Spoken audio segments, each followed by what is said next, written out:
જય શ્રી કૃષ્ણ, જય ચેહરમાં। હું છું ગીતાબેન દેસાઈ। ચેહર કિચનમાં આપનું સ્વાગત કરું છું। આજે આપણે બનાવીશું કાઠિયાવાડી સ્ટાઇલમાં રીંગણા બટેકાનું રસાવાળું શાક। જો તમે જોઈ શકો છો, આપણે રીંગણા બટેકા રસાવાળું શાક બનાવવા માટે આપણે અહીંયા 3 નંગ રીંગણ લીધા છે, 2 બટેકા લીધા છે, અહીંયા આપણે કોથમીર લીધી છે, ઝીણા સમારેલા મરચાં લીધા છે, ઝીણું સમારેલું ટામેટું લીધું છે, અહીંયા આપણે 6 થી 7 કળી જેટલું લસણ ફોલીને લીધું છે, અહીંયા આપણે તેલ લીધું છે, અહીંયા દળેલા મસાલા લીધા છે ને પાણી। જો આપણે હવે આ રીંગણાને બટેકાને સુધારી લઈશું। આપણે બટેકાને છોલવાના નથી, છોલ્યા વગરનું એમનેમ જ આપણે શાક બનાવી દેવાનું છે। છોલ્યા વગરનું શાક બનાવીએ છીએ તો બટેકાનું શાકનો સ્વાદ બહુ સરસ આવતો હોય છે। આવી રીતે આપણે મીડિયમ ટુકડા કરી લેવાના છે। આવી જ રીતે આપણે બધા બટેકાને સુધારી લઈશું। જો આપણે રીંગણાને બટેકાના ભેગા જ સુધારી લેવાના છે। રીંગણાને આપણે આવી રીતે કટિંગ કરી લેવાના છે। તમે જોઈ શકો છો, 2 રીંગણ આવી રીતે 2 ભાગ કરી લેવાના છે રીંગણના, અને રીંગણના ટુકડા આવી રીતે મોટા મોટા રાખવાના છે।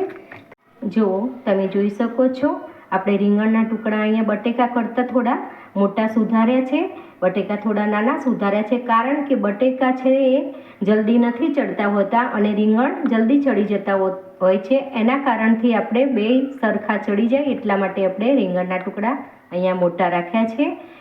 જો તમે જોઈ શકો છો, આ લસણની કળી લીધી છે આપણે 6 થી 7 નંગ, એને આપણે ટીચી લઈશું। એની અંદર આપણે થોડુંક મીઠું એડ કરીશું।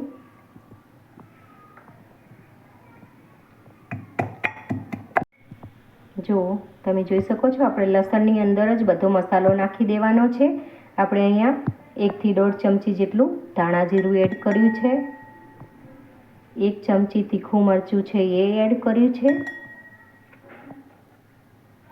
અડધી ચમચી આપણે અહીંયા હળદર એડ કરી છે। અહીંયા આપણે ફરીથી આ બધી જ વસ્તુને મિક્સ કરી લઈશું। જો તમે જોઈ શકો છો, આ લસણીયો મસાલો આપણે અહીંયા તૈયાર કરી દીધો છે। એની અંદર આપણે 2 ચમચી જેટલું પાણી એડ કરવાનું છે અને આપણે એને મિક્સ કરી લઈએ પાણી જોડે। હવે આપણે રીંગણા બટેકાના શાકનો વઘાર કરી લઈશું। સૌથી પહેલાં આપણે તેલ એડ કરી લઈશું। તેલ આપણે અહીંયા 5 થી 7 ચમચી જેટલું લીધું છે। જો આપણું તેલ અહીંયા આવી ગયું છે। હવે સૌથી પહેલાં આપણે રાઈ નાખીશું।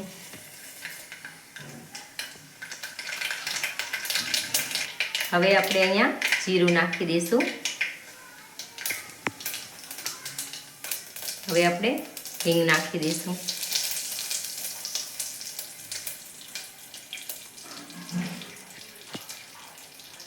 હવે આપણે આમાં જે લસણીયો મસાલો બનાવ્યો છે એ મસાલો આપણે અહીંયા નાખી દઈશું।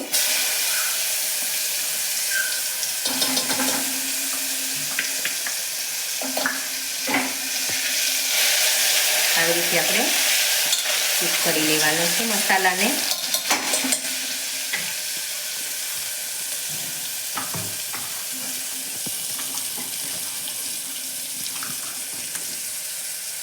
હવે આપણે જે રીંગણ બટેકા સમારીને રાખ્યા છે આપણે એડ કરી લઈશું।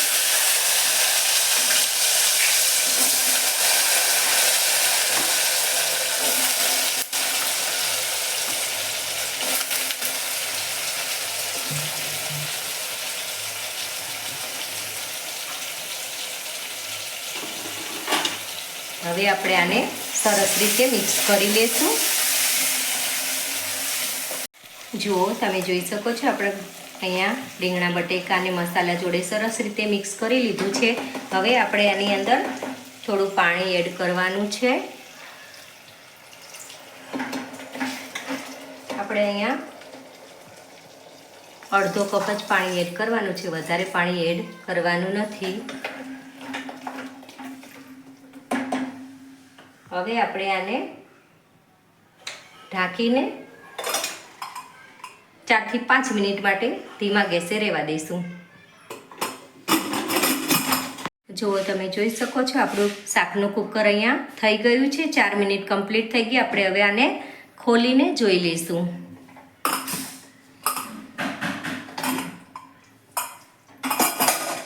જુઓ તમે જોઈ શકો છો આપણું શાક અહીંયા કમ્પ્લીટ રેડી થઈ ગયું છે. બટેકું પણ સરસ રીતે ચડી ગયું છે. હવે આપણે આને થોડી વાર ટામેટું નાખી અને રહેવા દેશું. જો તમે જોઈ શકો છો હવે આપણે આ શાકની અંદર ટામેટાં નાખી અને 1 મિનિટ સુધી કૂક થવા દેશું.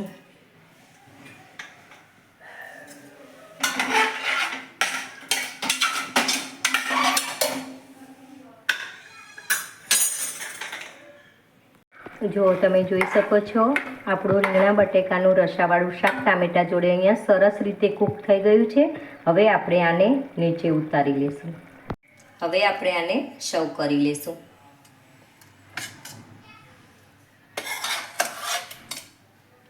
આ રીંગણા બટેકાનું શાક આપણે એકદમ દેશી સ્ટાઇલથી રૂટિનમાં આપણા ઘરે બનાવતા હોય એ જ રીતે બનાવ્યું છે. અને આ શાક ખાવામાં બહુ મસ્ત લાગતું હોય છે. એમાંય તમે બાજરીના રોટલા જોડે કોઈ દિવસ ના ખાતું હોય તો બનાવીને ખાઈ જોજો, બહુ સરસ લાગે છે. હવે આપણે ઉપર થોડી કોથમીર છાંટી દઈશું.